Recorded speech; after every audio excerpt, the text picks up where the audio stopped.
Volodymyr Zelensky. The name is known everywhere, but before he became a symbol of standing strong, he was just a regular guy. Born in 1978 in Kryvyi Rih, Ukraine, Zelensky's childhood was totally different from the presidential palace. He grew up in a normal family. His dad was an engineer and his mom was a computer scientist. Young Volodymyr was a bright kid, full of energy and really good at making people laugh. He loved to entertain. He was the class clown, always ready with a joke.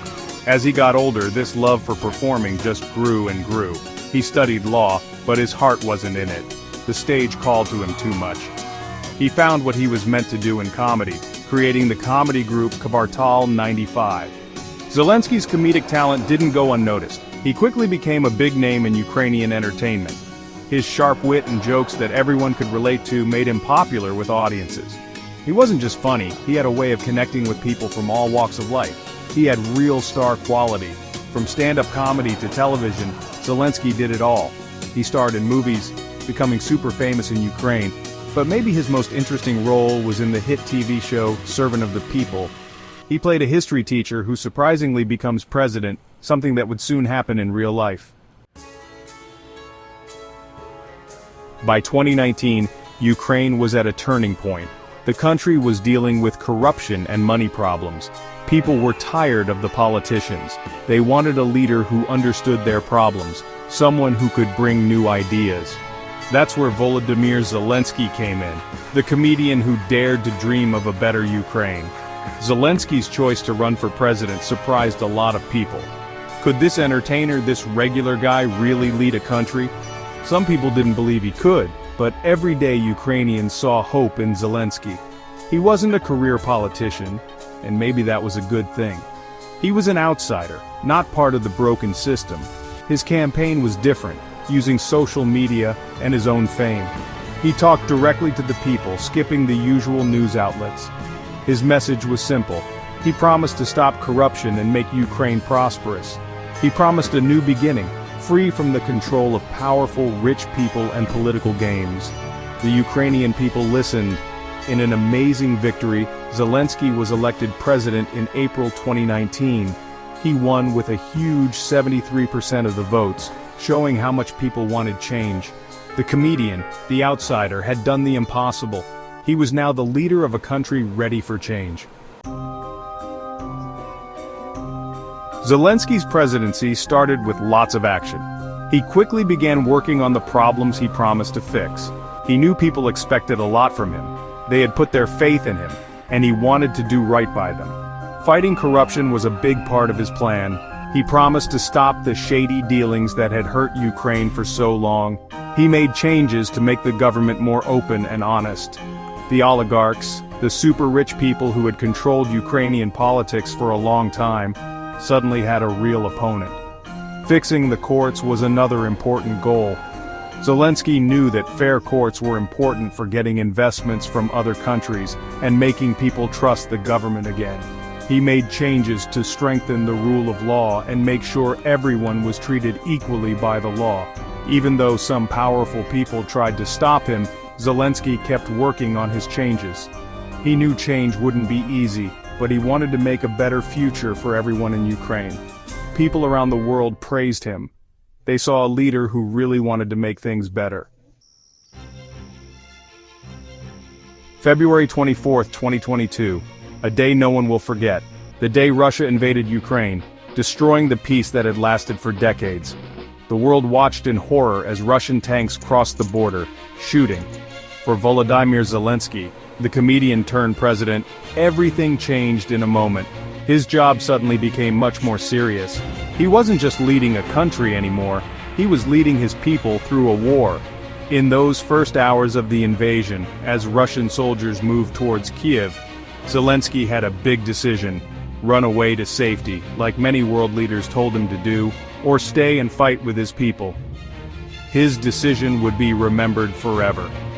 Zelensky chose to stay. He refused to leave, famously saying, "The fight is here, I need ammunition, not a ride." With those words, he became a symbol of Ukrainian resistance. In a really tough situation, Zelensky never gave up. He was everywhere, encouraging his people through videos every night. Wearing his usual olive green clothes, he spoke with strength and hope, his words giving comfort during a dark time. He became really good at using social media, using Twitter and other sites to talk directly to the world. His requests for help, his updates on what was happening, and his strong belief that Ukraine would win inspired people all over the planet. Zelensky's bravery against Russia inspired millions. He became a world icon, a symbol of strength and fighting for freedom. World leaders called him a hero, a modern-day Churchill standing up to a bully. His leadership wasn't just words. He visited soldiers on the front lines, raising their spirits and showing he was with them. He worked hard to get help from other countries, bringing nations together to support Ukraine. As the war continued, Zelensky became a skilled diplomat, using his global fame to get help for Ukraine.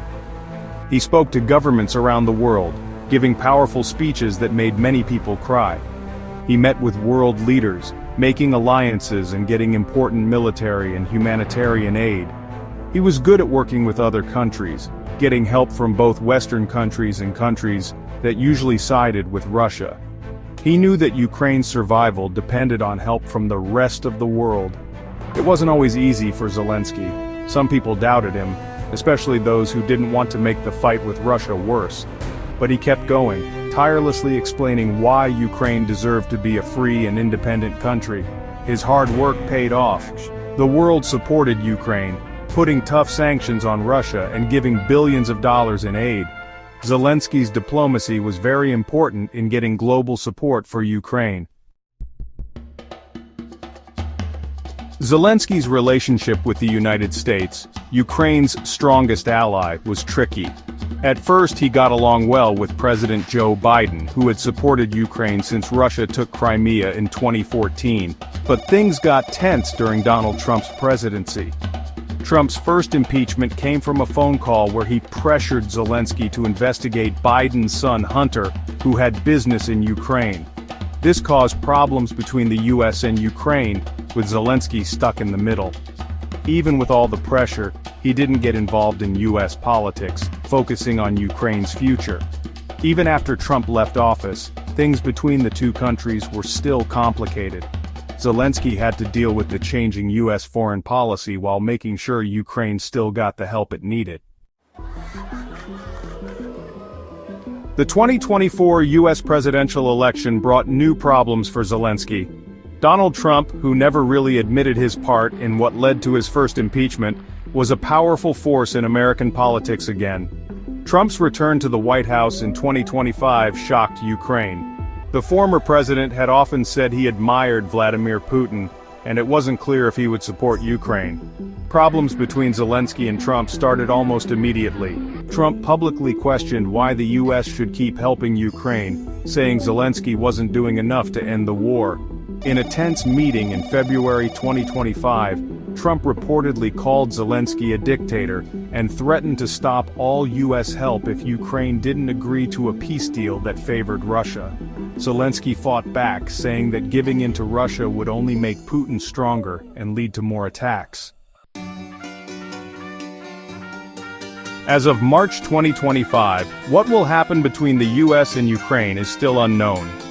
Trump's choice to stop military aid to Ukraine has put Zelensky in a tough spot. The Ukrainian president has said he's willing to work with Trump to find a peaceful end to the war, but he's also promised to keep fighting if he has to. What happens in the war in Ukraine is uncertain. Zelensky's leadership has been really important in getting help from around the world and inspiring his people to resist Russia. But if the US stops helping, it could be disastrous for Ukraine's ability to defend itself. The world is watching and waiting, hoping for a peaceful solution that keeps Ukraine free and stops more fighting. The future of Ukraine and maybe even Europe depends on what Volodymyr Zelensky and Donald Trump do in the coming months.